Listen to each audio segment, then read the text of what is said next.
আগে injection 12টা injection দিয়েছে, ও কোনো চিৎকার চেঁচামেচি করেনি। এবার প্রথম ইঞ্জেকশনটা যেই দিলাম, তারপরের দিন দেখলাম ইঞ্জেকশন দিলেই চিৎকার করছে। কালকে আমরা 3 জনে ধরে রাখতে পারি না ওকে, ইঞ্জেকশন দেবে না, মানে কি চিৎকার। ডাক্তার বলছে ওর পায়ের জোর এসে গেছে, বুঝেছিস? হ্যাঁ, মানে ওই এখনই তো আমি আসছি যখন উঠতে চেষ্টা করছে, মনে হয় আস্তে আস্তে ও ঠিক হয়ে যেতে পারে। বলছে পাটা তো ওর ইয়ে ছিল না, মানে ছিল না, এখন ওর পাটা ধরলে ও চিৎকার করছে।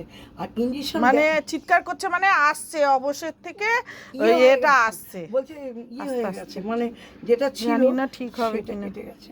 চেষ্টা তো করলাম, আমি তো মানে করেও যাচ্ছ চেষ্টা, দেখো কি হয়। আমি তো চলে যাব, কিন্তু যদি একটু হাঁটতে পারতো তাহলে দেওয়ার প্রশ্ন হতো না। মনে এত কষ্ট করে মানুষ করলাম, খাটতো, খাওয়া টাওয়া তো কোনো কষ্ট নেই না। বউরা মাছ মাংস করে, ডিম সিদ্ধ এটা ওটা দেয় বউরা, বুঝছিস? 3বার 4বার করে দুধ খায়, দুধ বিস্কুট। জানি তো পোষণ যা করে, আমি জানি পোষণ যা করে জানি। দেখো বউ করে, ওরও ভাগ্যটা ভালো যে এমন পরিবারে এসেছে, এত যত্ন পাচ্ছে, পিছন পোষণ পুরো পড়ে গেছে। পোকা থাকে না, একটু গায়ে গন্ধ নেই, দেখ পশম টশম হয়েছে।